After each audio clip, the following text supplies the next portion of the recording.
Bonjour à tous et à toutes.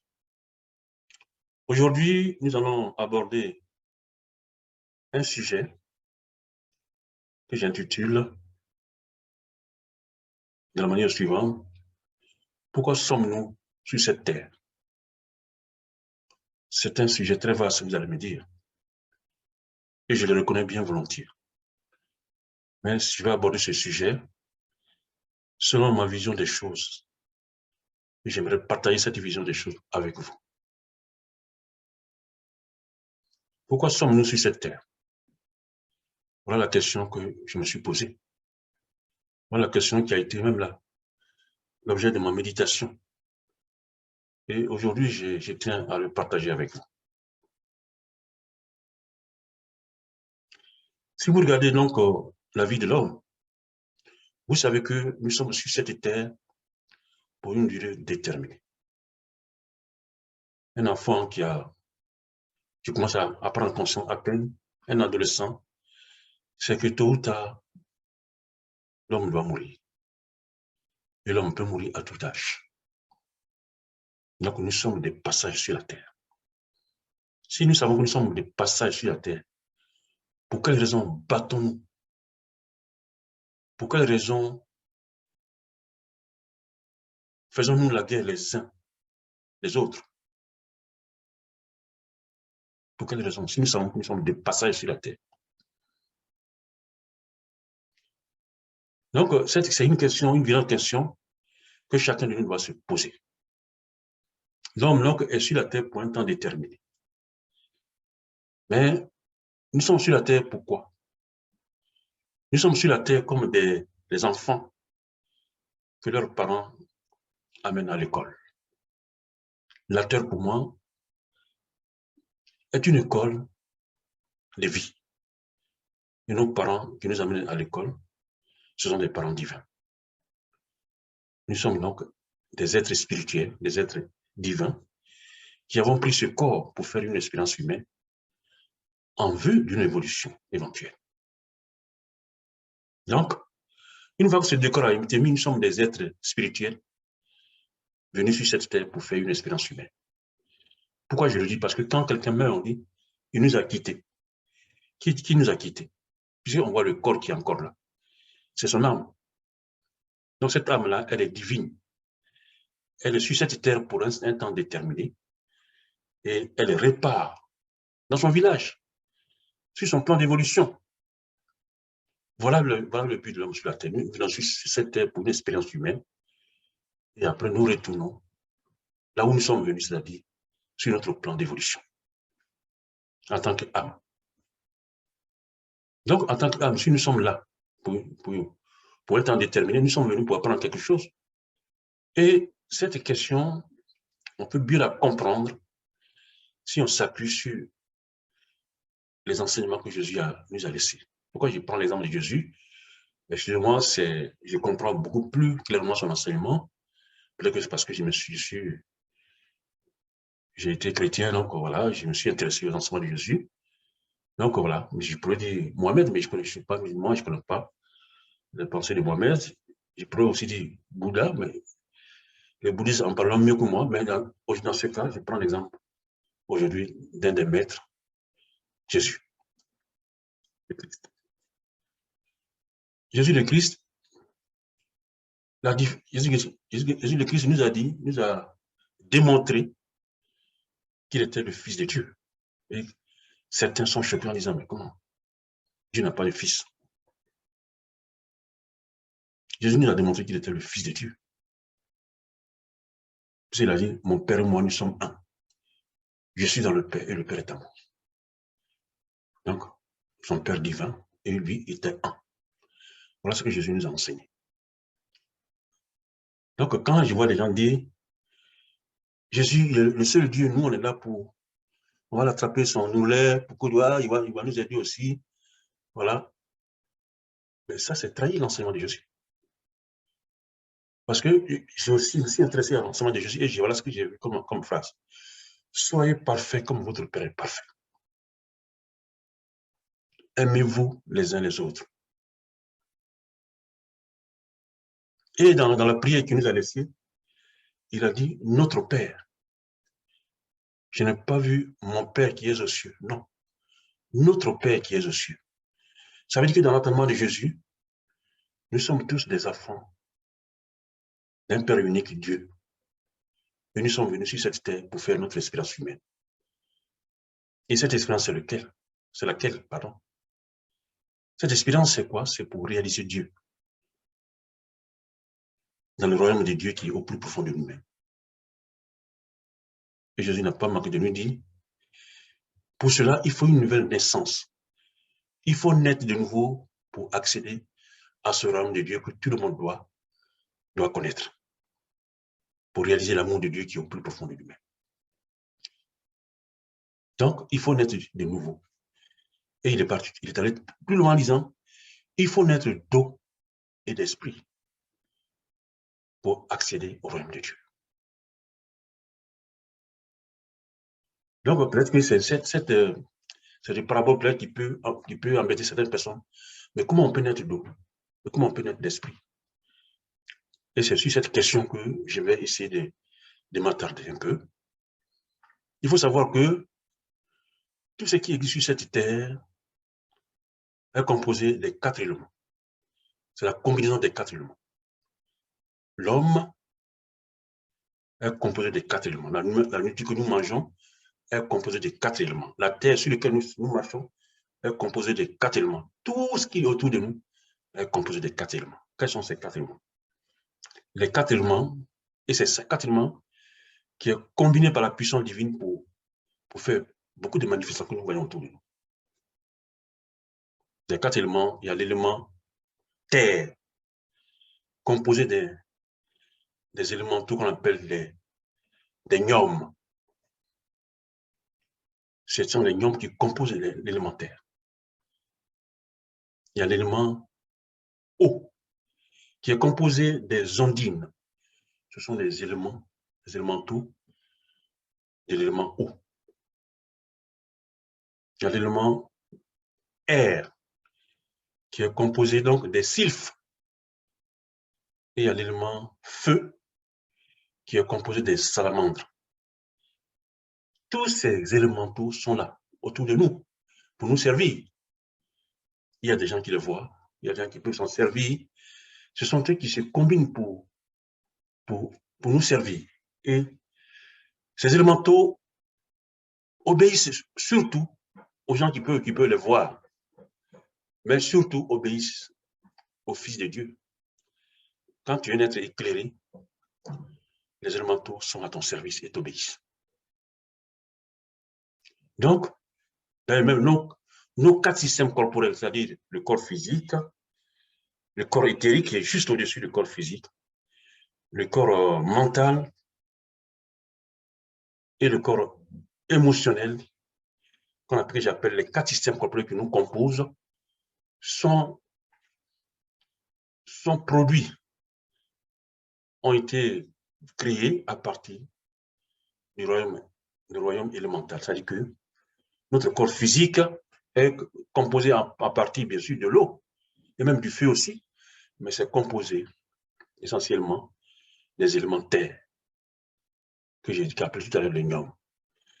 Quand nous mangeons des trucs durs, des trucs comme ça, ce sont les éléments que nous introduisons dans notre corps qui sont utilisés pour fabriquer notre organisme, tout cela. Quand nous buvons de l'eau, nous introduisons dans notre corps les éléments de l'eau qu'on appelle les gnomes, et dont notre corps a besoin pour vivre, puisque notre corps est fait à 80% d'eau, tout comme la Terre d'ailleurs. Est composé, 80% de notre Terre est fait de l'eau, il faut le savoir. Notre corps éthérique, qui est juste au-dessus de notre corps physique, est fait de la partie subtile de l'élémentaire. C'est ce corps-là qui est subtil, ne meurt jamais, c'est le support de notre âme. Cette substance-là, nous l'avons toujours, nous revenons toujours avec à chaque incarnation. Et c'est le support de tous les chakras et de tous les centres d'énergie qui nous composent et qui fait que l'énergie de Dieu, que Dieu nous envoie, est dispensée dans tout notre organisme. Il y a le corps des pensées qu'on appelle le corps mental. Ce corps qui nous compose aussi. Ce corps mental est composé donc de l'élément air. C'est à partir de l'élément air qu'on a pris, qu'on a fait le corps mental. Et ce corps mental qu'on appelle aussi l'esprit. Et le corps émotionnel a été créé à partir de l'élément eau. C'est la partie subtile de l'élément eau qui a donné le corps émotionnel. Voilà, donc nous sommes composés des 4 systèmes corporels qui sont formés également de ces 4 éléments. Donc l'homme est une structure électromagnétique qui tout ça vibre. Ce sont des éléments qui vibrent autour de nous et qui est maintenu en vie par le feu intérieur. Le feu est dans notre cœur, le feu divin. Et c'est ce feu-là qui maintient tous les autres éléments. Puisque le feu, c'est l'élément le plus puissant. C'est l'élément maître de tous les éléments. Il maintient tous les autres éléments en harmonie. Et dans une coopération dynamique qui fait que nous sommes donc agglomérés. Et nous croyons que nous sommes des êtres physiques. En réalité, la vibration de notre corps, la fréquence vibratoire dont notre corps bénéficie fait qu'on voit tout comme étant des formes. Mais en réalité, quand la vibration est même beaucoup plus élevée qu'avec notre œil spirituel, on voit notre corps, on voit que des vibrations des électrons qui nous composent. C'est ça, c'est ce que voient souvent les gens qui peuvent voir l'aura. Quand on voit l'aura, ça veut dire que ce sont les différents corps qui forment des électrons qui vibrent et qu'on peut appeler comme des chatoiements de poussière, des vibrations de poussière. Mais les poussières étant composées des petits éléments, ça veut dire que ce sont plutôt des électrons qui nous composent. Donc, notre corps est composé de ces 4 systèmes. Les 4 systèmes élémentaux, hein, qui forment notre corps. Donc, le corps physique tout seul est tout petit par rapport à tous les autres corps qui nous composent. Et notre existence sur la Terre, si on est bien conscient, on doit gérer ces 4 systèmes corporels. La plupart des gens se limitent au corps physique. Ils sont beaux, propres, bien habillés, mais ils oublient qu'ils doivent être propres dans leurs pensées, ils doivent être propres dans leur corps émotionnel, ils doivent être propres dans leur corps éthérique. Et c'est ça qui fait l'équilibre. Quand tu travailles tous tes corps pour les rendre purs et pour les rendre propres, tu te prépares à une vie intérieure élevée. Donc, quand Jésus a dit, il faut notre dos et d'esprit, ça veut dire quoi? Il faut travailler sur ton corps émotionnel et sur ton corps mental pour être pur. Et ainsi, tu pourras accéder à la vibration spirituelle qui est au plus profond de ton cœur. Cette présence Christ qui est en nous, qui est en toi, qui vibre. Si tu purifies ton cœur correctement, la vibration va s'élever, tu vas rentrer en résonance avec cette énergie intérieure et divine, et tu te sentiras comme étant en contact avec Dieu. C'est ça, entrer dans le royaume de Dieu. Le royaume de Dieu, donc, c'est l'état d'un être qui a découvert Dieu en lui-même, et qui se sent rempli de Dieu, et qui se sent un avec ce Dieu. C'est à ça que Jésus nous invite. Lui-même, qu'il a réalisé de façon la plus parfaite, je suis dans le Père et le Père est en moi. C'est-à-dire qu'il a réalisé ce Dieu qui est en lui. Et sa vibration l'enveloppe. Et il est rempli de cette vibration divine. C'est le destin de tout être humain, à condition de nous parfaire, de nous purifier pour qu'on soit pur. Et Jésus nous a dit, soyez parfaits comme votre Père. Comment on peut se parfaire? En se purifiant. Comment on peut se purifier? En faisant un travail sérieux et sincère d'autocorrection permanente. Cela nous demande de prier régulièrement, de prier, de méditer régulièrement, de faire attention à la nature de nos pensées, de nos paroles, de nos sentiments, et de faire en sorte que tout cela soit en harmonie. L'harmonie, c'est quoi? C'est cette capacité à rayonner la paix, la joie, le bonheur sur toute vie autour de nous. Quand tu es en harmonie, tu veilles toujours à ce que tes sentiments soient dans une parfaite joie, de bonheur, de paix. Et cela est possible. Les gens disent, même quand tu es un être humain, tu ne peux pas être tout le temps content.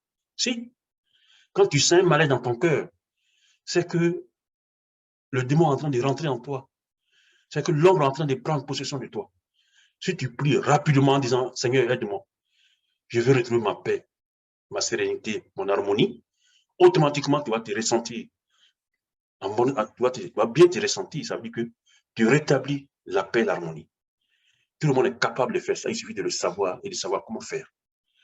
Frères et sœurs, nous devons vivre donc une vie de paix et d'harmonie à chaque instant. Parce que nous sommes des temples de Dieu. Et un temple de Dieu ne doit pas avoir des pensées viles, des paroles blessantes et négatives, injurieuses, calomniateurs. Non. Parce que il doit avoir toujours le cœur rempli d'amour. Vous qui parlez, il y avait des paroles négatives et qui incitaient là. Est-ce que vous avez vu l'exemple de la source? Si vous êtes de la source divine, la source ne produit que de l'eau pure. On ne voit pas une source qui produit de l'eau boueuse, après demain de l'eau rouge, après de l'eau jaune. Quand c'est une source, on voit jaillir de la source de l'eau pure tout le temps. C'est ce que nous devons être. Si on est de la source divine, on doit veiller à nos sentiments et à nos paroles et savoir choisir les mots, que ce soit des mots d'amour, de paix, de joie, de bonheur, d'harmonie. Si tout le monde faisait comme ça, il y aurait moins de problèmes sur cette terre. Si tout le monde prenait en main sa dimension spirituelle, le monde serait en paix. Pourtant, c'est notre but sur la terre. On doit répandre à chaque instant la joie, le bonheur, la lumière autour de nous.